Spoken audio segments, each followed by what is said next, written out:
Who's from Liverpool? I'm from Blackpool. You're from Blackpool? Birmingham. Nice. Bromsgrove. I'm Bromsgrove. Shit. I say Birmingham because people don't know where Birmingham is. I live by Sanders Park, man. Northern Ireland? Canterbury. And where in Northern Ireland? Derry. Nice. What do you guys think about Brexit? Go along with May's deal. My mentality is that a deal's been put in place. I didn't vote for Brexit. Yeah. I didn't get to vote, in all honesty. I would have voted Remain. But I think that Brexit should happen, unfortunately. And yourselves? I would have probably voted Leave if I could have voted in the first place. Now I'm in favour of a second referendum, but I'm not sure how I would vote in that referendum, because I don't think it's fair to say, that Brexit is the will of the people if the majority of the people now don't want to go through with Brexit. The majority of people are in favour of a referendum, and also obviously Leave have been found to have broken the law. Nothing seems to be happening about that. And yourself? What do you think?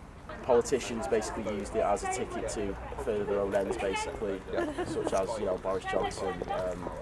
It's basically the best of a bad situation. Could be seen as May's deal, but it's not. It's not great. I feel like a second referendum is probably the only fair way to get it sorted out, to get what people think, because people now have a very good view and a very good vision of what Brexit really will be and how it really will be detrimental to us, because no one really has a mandate for their own opinion, because who knows what people voted for when they wanted to leave Brexit. Exactly, there are 1,000 different ways that we could have left the European Union. Exactly. And yourself? Well, I was old enough to vote the first time around. I voted Remain.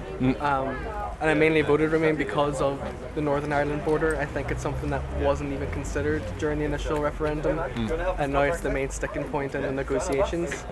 I am in favour of a second referendum. I feel initially I wasn't, but I feel now enough circumstances have changed that merits, in my eyes, at least another, either a general election or a referendum for the people's consensus. The problem is that the EU aren't going to give us an extension without situation changing, like a general election or a second referendum. I want May out. Well, I think most people want May out. I want May out. I think that's a conjoining opinion of us all. Yeah. The North's changed me, definitely. I just believe that we've had the deal.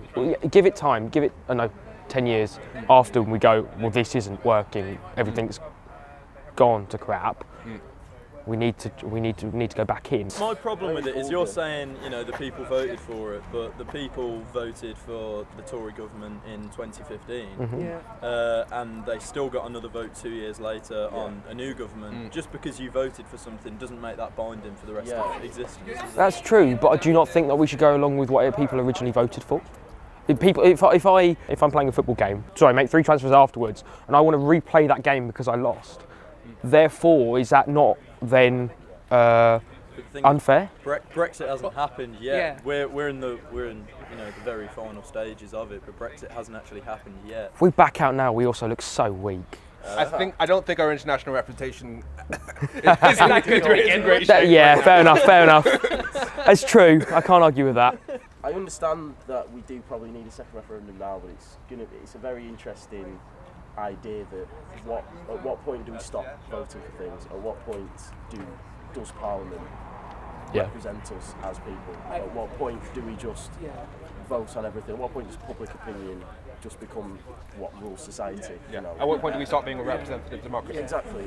I do see why on how a second referendum is extremely divisive, but I do think that, given the fact, in my opinion, I think the entire referendum was done the wrong way around. I think the negotiation should have happened first and then a referendum, because then people know what leave actually means as opposed to hypotheticals. And you're speaking from familiar experience, because when they had the Good Friday Agreement, they sent a copy of the full text to every single voter, and then they had the referendum, whereas they sent us the copy of the full text 3 years after the referendum vote. As long as no deal needs to be off the table completely. I mean, don't get me wrong, I agree with a lot of Brexiteers and why they don't like the European Union. I'm very Eurosceptic myself, but I think a lot of those reforms need to happen from inside, not us leaving. the union itself. Is the British Medical Association says that a no-deal Brexit would be catastrophic for the NHS. Now, if the BMA is saying the phrase catastrophic on a term that in politics, when they don't usually get involved in politics, we're talking thousands of lives here. Well, I mean, that's the other point. Theresa May is right now saying, vote through my deal because the country needs to move on because we're all bored of Brexit. She's using the boredom of people, which is wrong, as an argument.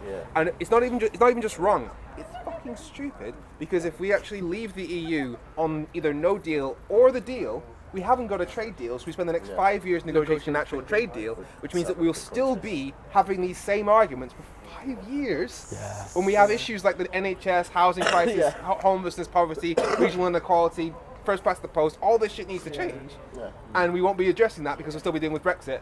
And then we need new trade deals with the US and Canada and Australia.